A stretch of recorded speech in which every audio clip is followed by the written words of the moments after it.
All right, joining us now for more reactions, Stuart Theobald, Chairman of Krutham. Good to have you, Stuart, and thank you very much for your time. Is that a concern for you as well, that this could possibly spell the end of the investigation? I certainly hope not, and I don't think there are any good reasons why it should delay the investigation. There clearly were many people involved in the various frauds that were perpetuated at Steinhoff. There have been investigations internationally. Jooste was facing charges in Germany.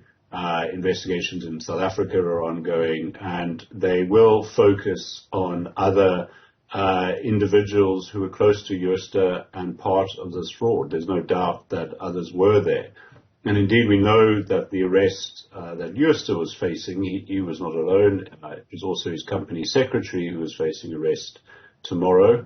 And hopefully those processes continue, and all of those who were involved are brought to justice. You think, knowing the person, when a person passes away, you want to reflect on their legacy and the person that they were. But would you say, if it was just the Financial Conduct Authority matter, he would have at least had some impetus to fight back on that? Was the Hawks arrest probably the final straw? Look, I think he's facing consequences from multiple places. There's the Hawks arrest. The German authorities also are issuing an arrest warrant for him. So it meant, even if he could avoid arrest, he wouldn't be able to travel. He would be practically under house arrest anyway. And I imagine that it was becoming increasingly clear to him that there was no way he could win all of these fights, and justice was coming.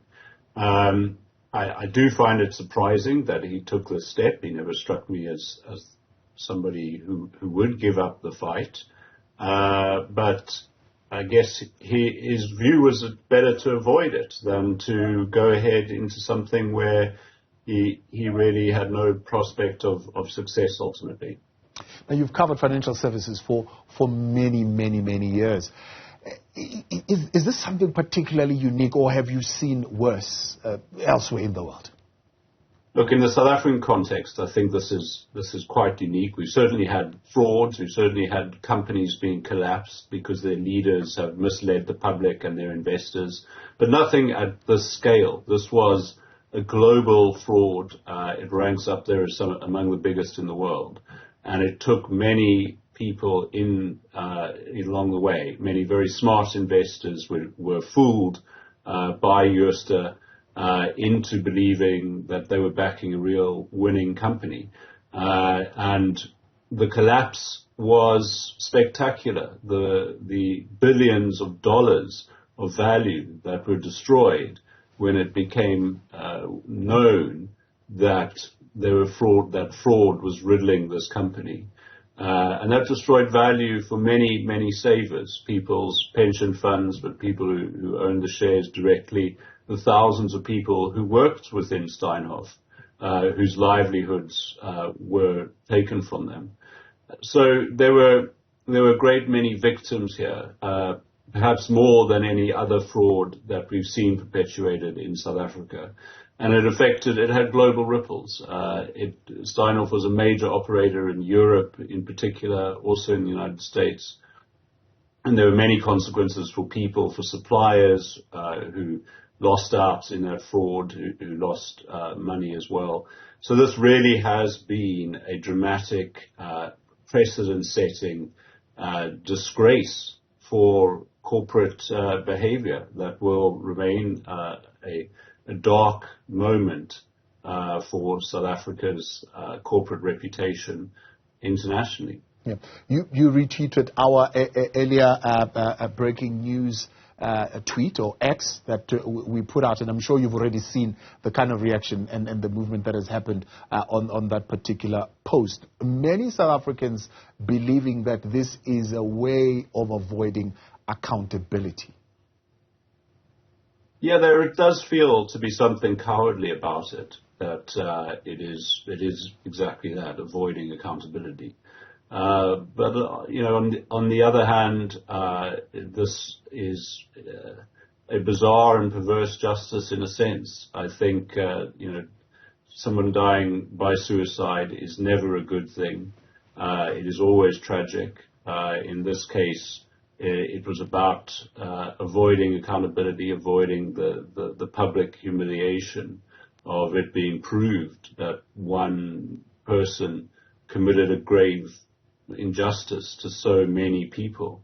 And really, I think, running from that reality. So I can sympathize with people who might feel frustrated that he won't have his day in court.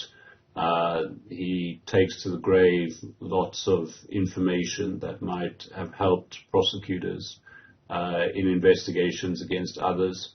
And that is what we now face. But I think it is clear that as a message, as a disincentive to others out there, that in this case, it is clear that he wasn't able to get away with it. And that's really what matters. It must be absolutely clear to everyone that you cannot get away with this kind of criminal behavior. And you think, that would be a very important message for your profession and people in your profession, because many would have thought, it paints your profession in bad light, this kind of scandal. Absolutely. A market economy depends on trust.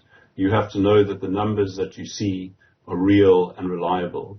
And the Steinhoff saga is primarily a confidence blow to the international business community's trust in South Africa's financial sector, in its financial reporting. And the fact that there have been consequences is a step towards repairing that trust.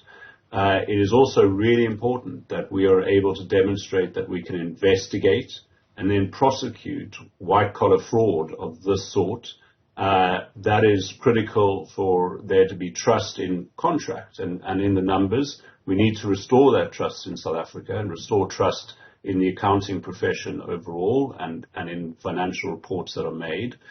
So it is absolutely vital that there are consequences and that the law works. And we do see it in this case. I think what has happened really does demonstrate consequences of a sort, even if they're not the consequences that many of us might have desired, which would have been for him to have his day in court and for it to be proven against him what he has done. Yeah. But there are many others involved, and those processes must follow through now, and it must be investigated and prosecuted absolutely thoroughly. And we must obviously not stop at Steinhoff. It is not the only fraud that we've seen. There are many other cases including corruption, where we need to see investigations and prosecutions. And all of that is part of restoring the reputation of South Africa's criminal justice system that is able to tackle forcefully this kind of crime, kind of that is done through businesses, that is done through corruption, and people are brought to book, and people can restore their trust in South Africa's reporting and financial system. Interesting that you bring this question of law enforcement, because I wanted to go there with you. From the time that it became known that there was this fraud that would have taken place at this company to where we are now, in the time where we saw international bodies, we saw the FSCA, and now we are seeing the Hawks Act. Are you surprised that it took this long, or you think it is a reasonable time for it to have happened? No, the length of time has not been reasonable, and it's been very frustrating that it has taken this long. You see authorities in the rest of the world acting much faster, and people are in jail within months, rather than us having waited now almost 7 years for proper action to be taken in the Steinhoff case. So it has not been sufficient, and it has not been fast enough. Now, we all understand what the delays have been. We have a criminal justice system that faced a very severe blow during the state capture years that had its capacity massively undermined, a huge loss of skills. It has been a very difficult process to try and restore the capabilities of the Hawks and of the prosecuting authority to be able to deal particularly with financial crime.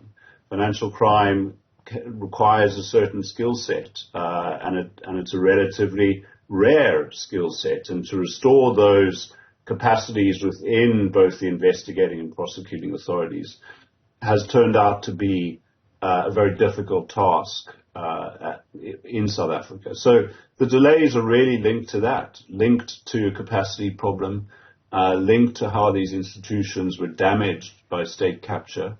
And that damage has undermined the criminal justice system overall.